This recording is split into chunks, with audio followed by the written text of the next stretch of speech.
A beloved mother of 5 is murdered in her own home. He told her something really bad happened, and so she called anonymously because she was afraid of him. It was devastating. I mean, it was a big case, and the family was searching for answers. He drove the car directly into the trailer park. Following the killer's trail on a painful road to justice. The family wanted to hear why he did what he did, how he did what he did, what he was doing in that area to start.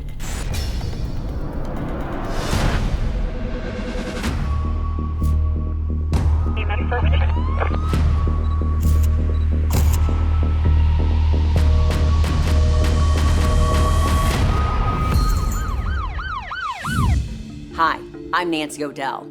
Today's Crime Exposé takes us to Panama Park, Florida, a suburb of Jacksonville located just north of the city center. It was on a quiet residential street where a beloved music teacher and mother of 5 was murdered in her own home. It would take a family's resolve to help investigators locate the suspect in the family's own backyard. It was a warm Thursday afternoon in Panama Park, Florida, when Michael Lyles arrived home just after 1 p.m. and discovered the unimaginable. His wife of 41 years, Deborah, had been murdered. I left for work early this morning. I came home. I noticed the car was gone. Through tears, Michael told the dispatcher he knew something was terribly wrong when he noticed his wife's gold Buick was gone and the freezer in the garage had been left open. Deborah was found in the kitchen. She had been bludgeoned to death, and one of Michael's golf clubs lay nearby on the kitchen floor. Like somebody robbed the place. It was ransacked. Like 2 grown men had been in a big fight or something. They were looking for something, and they were just tearing things up as they were looking for it. Amongst the items missing, a laptop, a record player, frozen food, and a television. And a big television.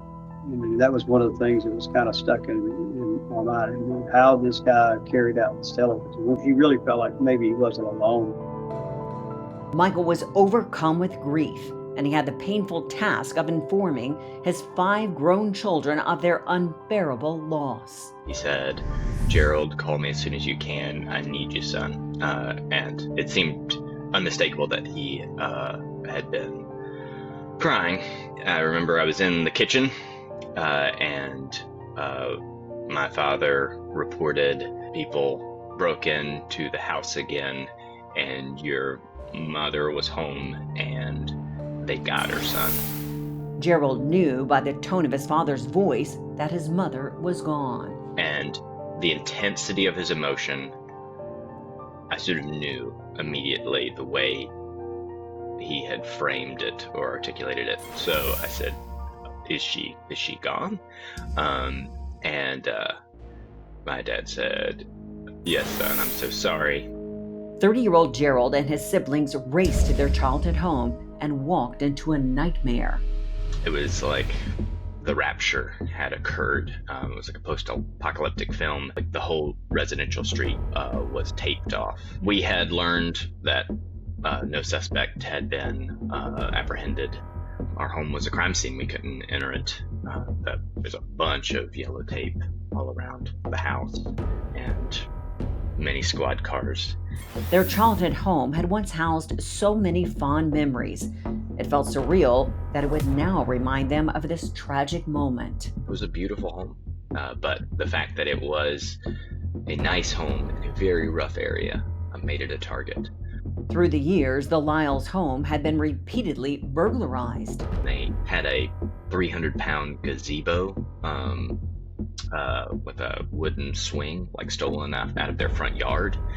So that area, that zip code, had become a really dangerous area. Deborah Lyles had once been the victim of a vicious home invasion robbery 24 years prior, prompting serious discussions about moving. I mean, that was where they had raised their 5 kids, and they just couldn't leave that house. They loved it and loved all the memories in it. This time, the robbery had ended in the worst possible way. We sort of pretty quickly concluded that it was probably a person who came into the home to burgle it and did not expect my mother to be home. But investigators weren't ready to jump to conclusions just yet. That was one of the first people my dad thought of, was this like vengeance for his father being in prison for the rest of his life.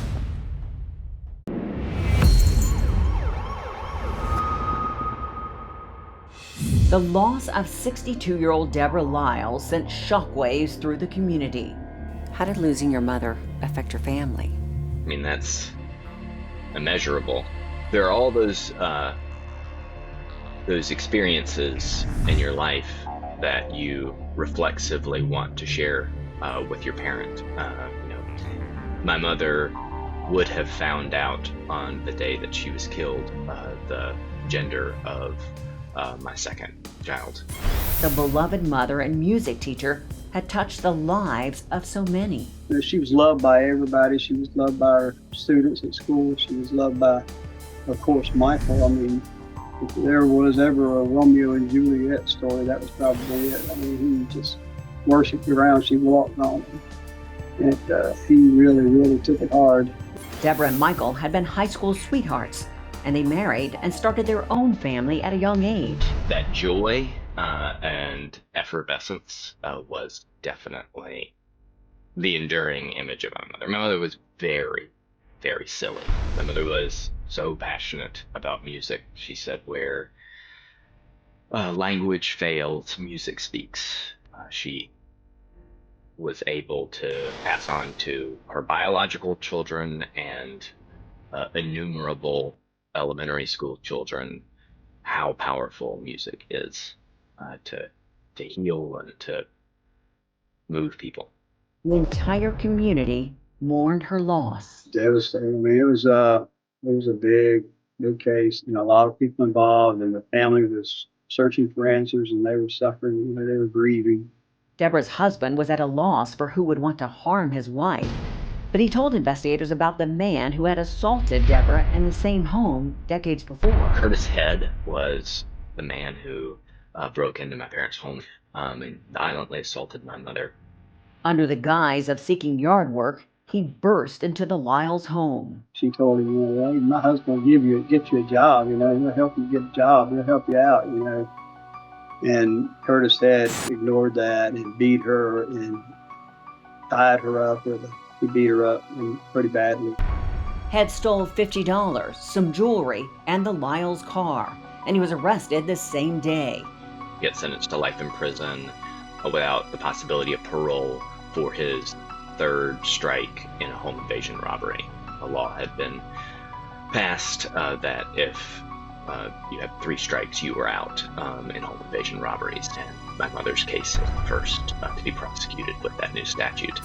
It stunned Michael Lyles when years later, and just a few months before Deborah's murder, Head's son showed up at his job looking for work. He had actually visited my father at his temporary labor employment business, within a few months of my mother's murder. And my dad had helped find Curtis Head Jr. Work. My dad said it was surreal, but because this person had appeared out of the woodwork. But there was no evidence to suggest he had anything to do with Deborah's murder. They looked into Curtis Head Jr. and he had rock solid alibi, and he wasn't involved in it anyway. Gerald and his siblings were proactive when it came to their mother's case. One of the more uncomfortable hard lessons from this experience was that as a victim's family member, particularly in a murder case, you want to believe that you really don't have any appropriate role in the investigation because the professionals, they know how to chase down leads and get the suspect far more quickly than you ever could. They have so much more experience. Law enforcement in Jacksonville was actively working the case, but it was a busy year for crime. The fact of the matter is the homicide clearance rate was less than 50%, which means less than 50% of murder cases in Jacksonville that year there was ever even an arrest. There's a lot of things that you would think they're definitely doing that in our experience, in some cases, they're not. The siblings decided to visit local businesses and ask for surveillance video. And they went around to residences and they went around to businesses and they were asking for, looking at videos to see if there was any evidence of the mother's car. They wanted to find out if there was evidence of when the car left, where it went, which way it went, and maybe a picture of who was driving. We knew that there are some people who will never talk to the police. They have cultural baggage, but a victim's family member has a lot more sympathy. It's a lot harder to tell them no. So we just went systematically from the end of 59th Street, where it meets Main Street. And their effort paid off.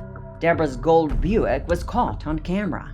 There was a church that had security cameras that faced the road, and they were super supportive. The next video they found showed the stolen car driving northbound before the driver made a U-turn. And there was this non-denominational church about a mile and a half down the road called We're for Jesus. And they let us watch the security camera footage that faced Main Street for quite a while. And I found the vehicle doing a U-turn there. And the only reason it would do a U-turn, given where it was to turn into the trailer park, and where indeed the vehicle went. He told her that something really bad happened, and so she called anonymously. She was afraid of him.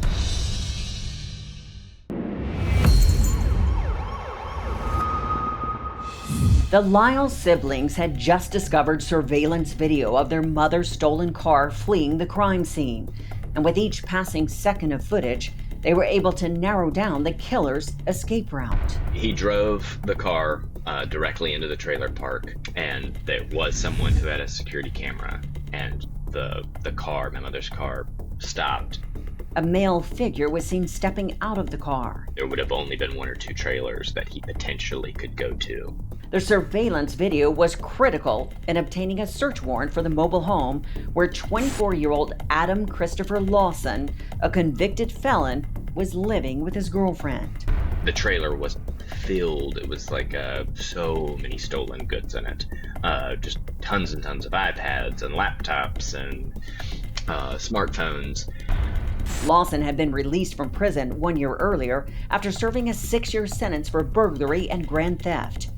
His girlfriend told investigators she was aware of the recent robbery. Apparently, he told her that something really bad happened, and so she called anonymously because she was afraid of him, I think. Neighbors said they saw Lawson burning items in the backyard after detectives spoke to his girlfriend. Police also found a handgun, and because of his prior conviction, they slapped him with an additional charge of possession of a firearm by a felon when he was taken to the Jacksonville Sheriff's Office for further questioning. Ready to go home. A shirtless Lawson was left alone before detectives spoke to him. What the hell is going on? Somebody please come and talk. Detectives left Lawson alone to give him time to reflect. Can I see my wife and my kids, please? I've been asking what's going on. No one's told me anything, please.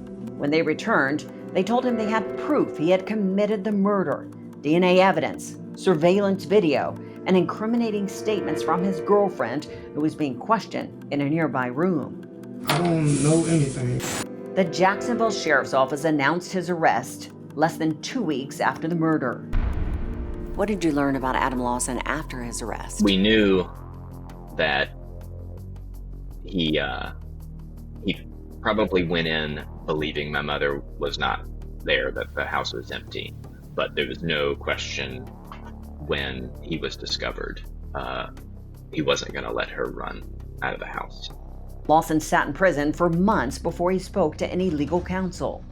He had malingered, which means he had refused to speak to anyone, including his own counsel, for more than 6 months, which really did throw a monkey wrench in the legal process. He was about to be sent to a mental health facility.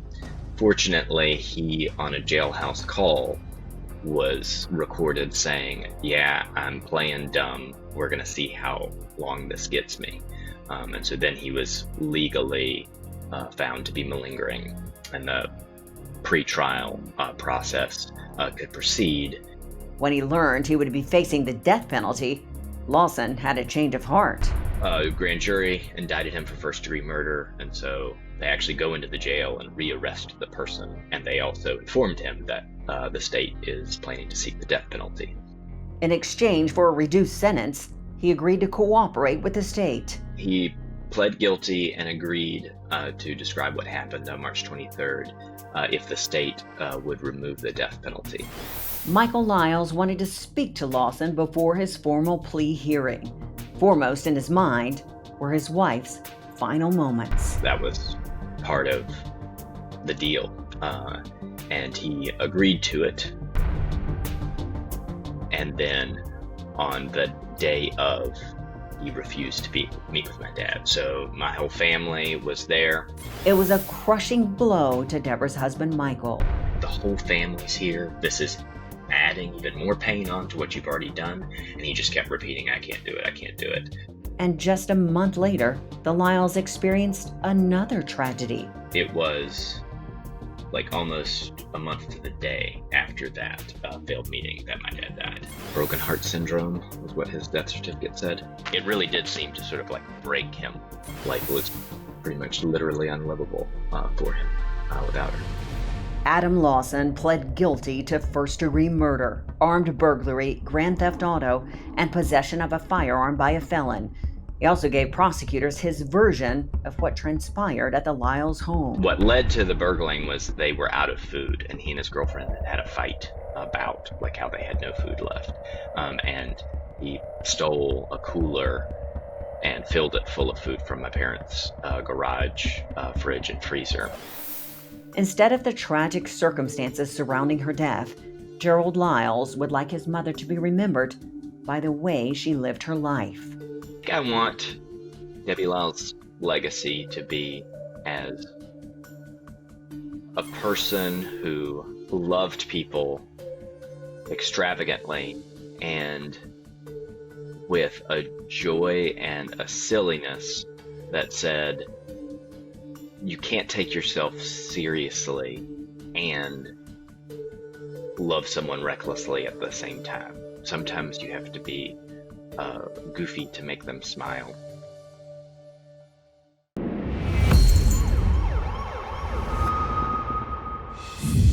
After his wife's murder, Michael Lyles honored her memory by becoming the executive director of Jacksonville's Justice Coalition, helping victims of violent crime seek justice and navigate the court system.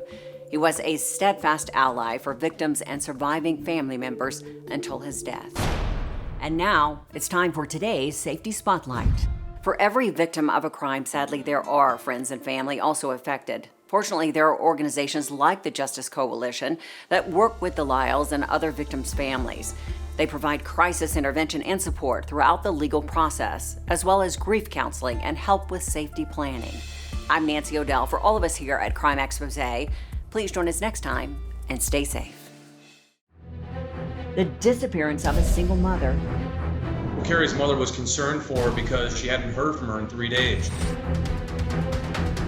She tried calling her daughter numerous times, but would only hear back from her via text. The texts that were coming in were not like Cari at all. Was this the point where investigators were convinced this was more than a missing persons case? They knew that she wouldn't leave her son like that and just skip town. They were able to locate Cari's blood on the seat. Hard to prove that somebody was murdered without having a body. The police were not looking into it any longer. They assumed that Cari was a stalker. Somebody could be impersonating Cari, and it could have been for years.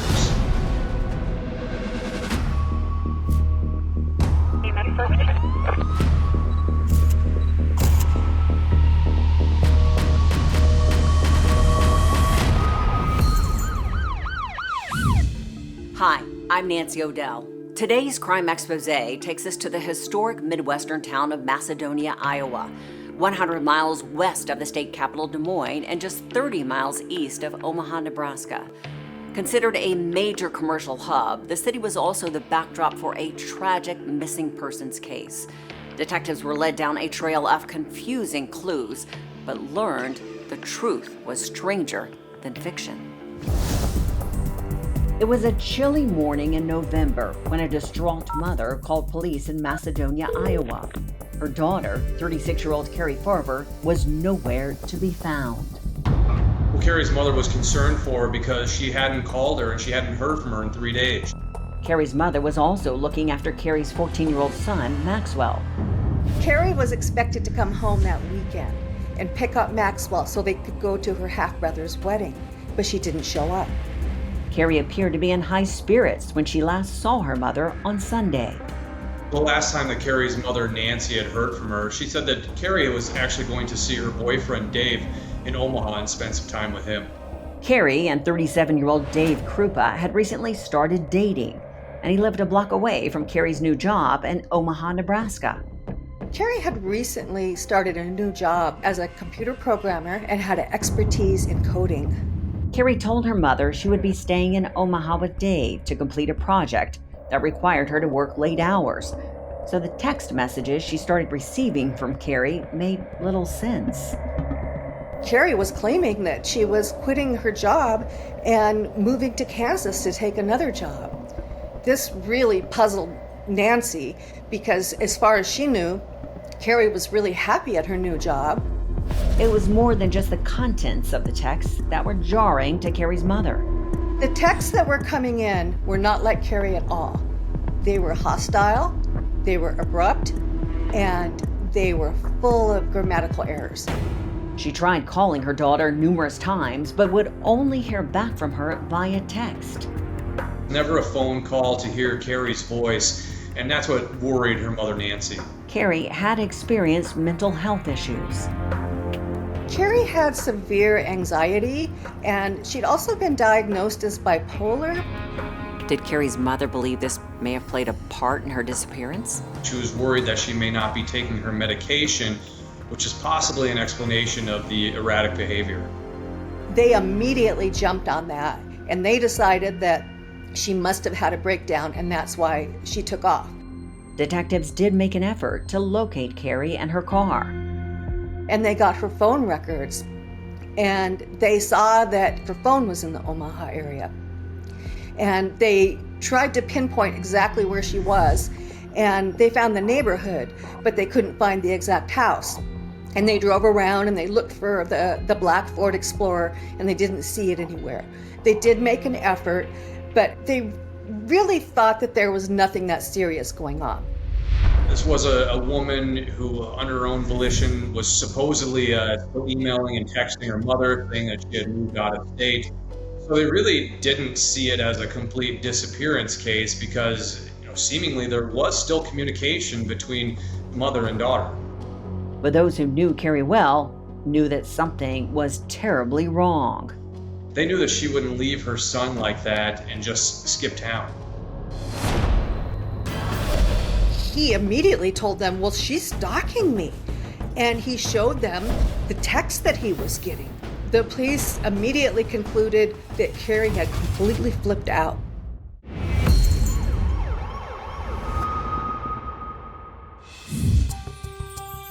Investigators weren't convinced 36-year-old Cari Farver had met with foul play, but family and friends of the devoted mother felt something sinister was at play. Cari was really happy at her new job, and in addition to that, she had a 14-year-old son, and it wasn't like her to suddenly decide to take off. Investigators tried tracing Cari's last known whereabouts, and they learned she had made it to work on Monday, November 12th. She was supposed to return the next day, and she didn't. Detectives also spoke to Cari's boyfriend, Dave Krupa. Dave Krupa was a 37-year-old mechanic who had recently separated from his longtime partner, Amy Flora.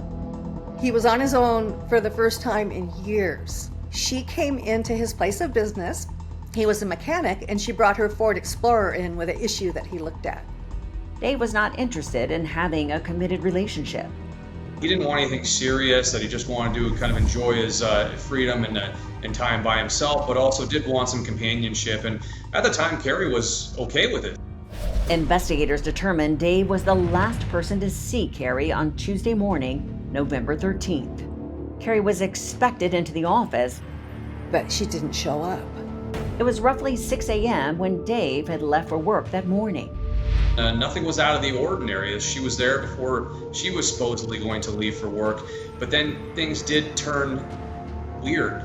Dave began receiving texts from Cari. And it said, "Let's move in together." This really surprised Dave because they had both made it very clear that neither one was interested in any kind of commitment. He replied, "No, that's not going to happen." When Dave arrived home after work, Cari and all her belongings were gone. He kind of brushed it off, but then the text messages never stopped. Cari appeared to be really angry at him and said, "Never call me again." Investigators believed Dave, and they were stunned to learn that Cari had kept sending him texts. They became more threatening. They became just erratic, just bizarre behavior, to say the least. Not only that, his other girlfriend, Liz Golyer, was also getting bizarre texts. The other woman is Shanna Elizabeth Golyer, who goes by Liz. She was actually one of Dave's previous girlfriends before Cari started dating him. Dave had met 42-year-old Liz Golyer online a few months before he met Cari. Cari supposedly started texting her and emailing her as well, telling her to stay away from her man. These texts from Cari seemed to be really focused on Liz, and Cari had met her very briefly. In fact, it was in the middle of their first date. Cari and Dave's first date had been unexpectedly cut short. Cari and Dave's first date was at Applebee's in Omaha. Halfway through the meal, his phone started to blow up with these texts, one after the other, and he saw that they were texts from Liz. Liz claimed she had left some things in Dave's apartment and wanted to pick them up that night. And he said, "Hey, no, I'm on a date. I'm not going to do that. Leave me alone." And he went back to the table and they finished the meal. And then he invited Cari to come over to his place. And when they got to the apartment, suddenly the alarm was buzzing at the main entryway. And he went out and he found Liz at the doorway, and tears were running down her face. It was an awkward situation, made all the more awkward when Liz and Cari passed each other in the hallway. He was really annoyed, but Dave went back in and he explained a little bit about what was going on. Cari wasn't bothered, and she said, "It's okay, we've all been there," and she left. And as she was going out, Liz came in, and the two women didn't say one word to each other. Detectives say Liz wanted to stay, but Dave wanted her to leave. Dave was extremely annoyed because Liz had barged in on his date, and he'd been having a great time with Cari. And now Liz wanted to sit there and argue with him. He told her to leave. And shortly after she left, he called Cari, and she invited him to her place in Macedonia. So Dave got in his car and he went to see Cari there. But now the table seemed to have turned, and both Dave and Liz had started receiving a barrage of texts from Cari. When the police began to investigate Cari's disappearance, one of the first things they did was visit Dave Krupa. And he immediately told them, "Well, she's stalking me." And he showed them the text that he was getting, and Liz Golyer was also getting. And the police immediately concluded that Cari had completely flipped out. Liz reported vandalism at her home. Somebody broke into her garage. They stole some checks that were from a bank account that had been closed out. 2 months later, in January, Cari's Ford Explorer was found in a parking lot near Dave Krupa's apartment in Omaha. The car was immaculately clean, and the only evidence investigators found was an unidentified fingerprint on a mint container. The print did not belong to Cari, and it was not a match to anyone in the FBI's national database. No one had seen Cari, and yet the stalking escalated. Investigators tried to track down the source of the texts and emails, but had hit a wall. But her phone stopped sending out the texts. The threats started to come from other phones. David tried changing his phone number, but it made little difference. And they were coming in email form too, from many different email addresses. Soon, Cari's friends and family began receiving bizarre messages supposedly from Cari. Her mother was harassed relentlessly. As the year passed, the texts kept coming, but any hope of finding Cari alive had faded. She had come to be very suspicious of Amy Flora, the mother of Dave's children. Eventually, her house burned. Somebody set fire to it.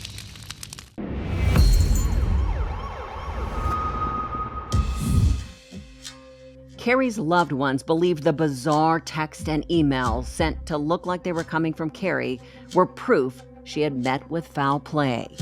2.5 years after Cari disappeared, the police were not looking into it any longer. They assumed that Cari was a stalker. The family was heartbroken. But a new team of detectives at the Pottawatomie County Sheriff's Office believed there was more to the case, and they took over the investigation.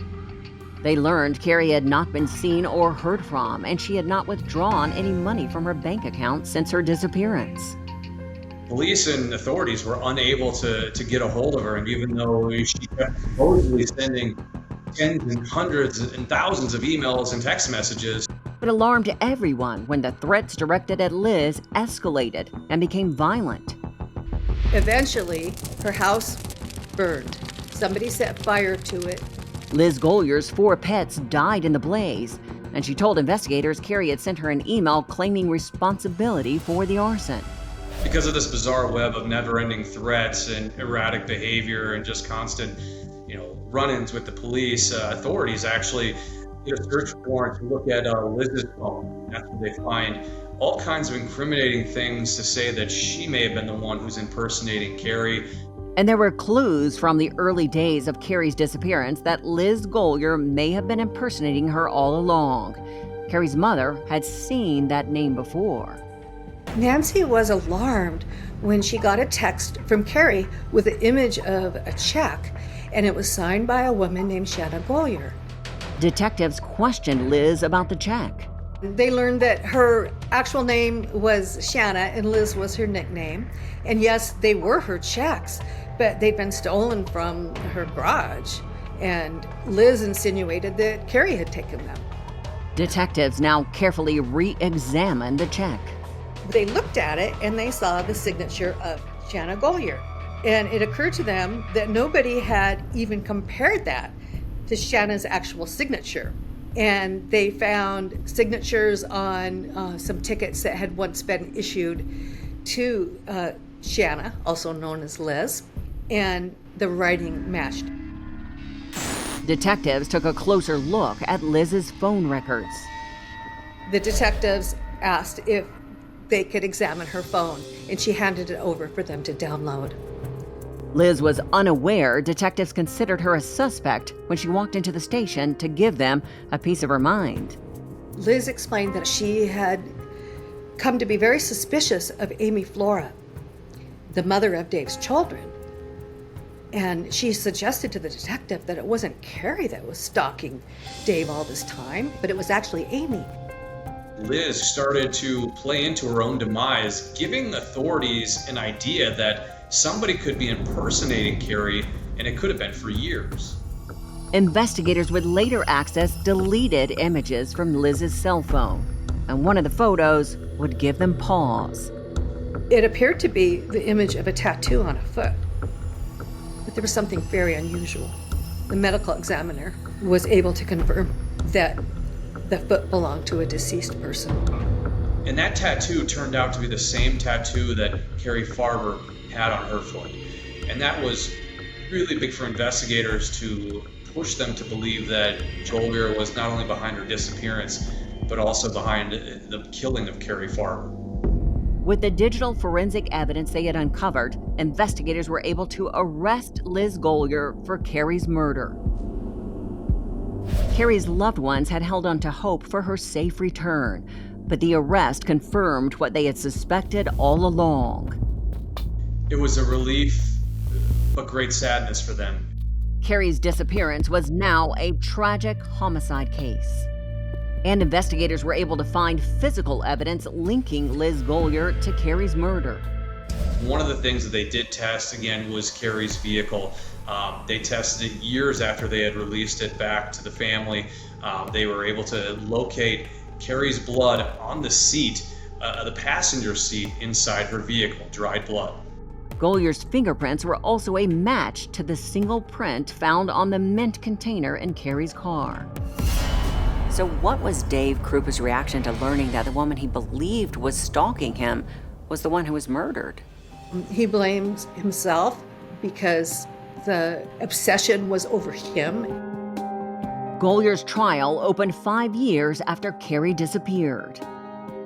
It's hard to prove that somebody was murdered without having a body, without having any physical evidence. And even after the preliminary hearing, when they said that they found bloodstains on the passenger seat in Cari Farver's vehicle, it was still a little bit tough to say whether or not they could get a full conviction against Liz Golyer. The trial lasted for several weeks. Liz Golyer was found guilty of first-degree murder and second-degree arson for burning down the rental house she lived in. She was sentenced to life in prison for the murder conviction and to a consecutive sentence of 18 to 20 years for the arson. Liz Golyer never expressed any remorse or regret for what had happened. She even continued to try and maintain her innocence. The loss of Cari is a great one. She was a wonderful person. She was kind-hearted. She would help anybody in need. She was intelligent. She was a great mother, a great daughter, and a great friend. Cari Farver's body has never been found. The Cari Farver Memorial Scholarship was established to support students attending Iowa Western Community College in pursuit of a career in information technology to honor her memory and her legacy of kindness.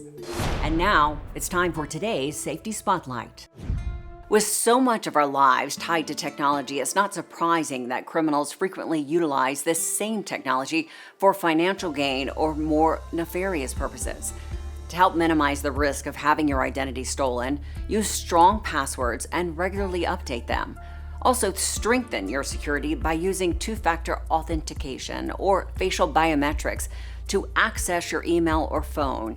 And you may also want to establish a code word or security question with answer so that a trusted loved one can use this information to confirm your identity when communicating electronically. For more safety tips regarding identity theft, you can check out staysafeonline.org. I'm Nancy O'Dell. For all of us here at Crime Exposé, please join us next time and stay safe.